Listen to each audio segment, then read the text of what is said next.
This was once a stony wasteland, but over the past 30 years, farmers in Burkina Faso have used simple techniques to beat back the desert so crops can thrive.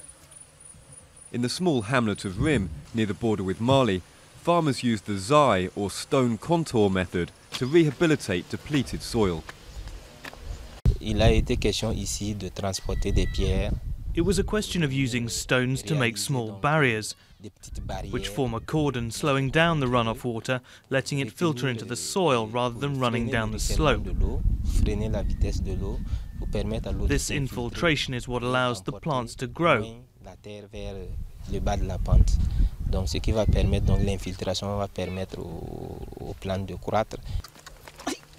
These practices have transformed lives in the landlocked West African state, where 80% of people rely on farming.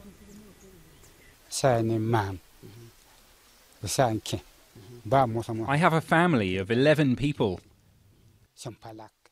At the moment, my store is full of grain I haven't touched. I also have plenty of beans. This is thanks to the technique of stone barriers, which we introduced.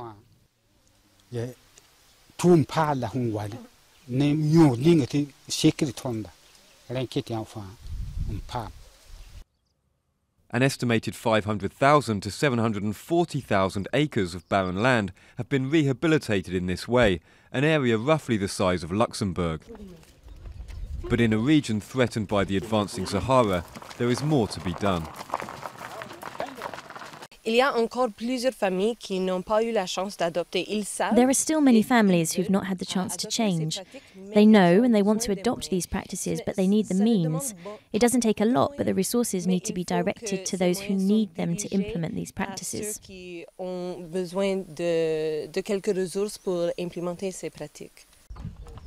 The success of sustainable farming is bringing food security to the impoverished former French colony.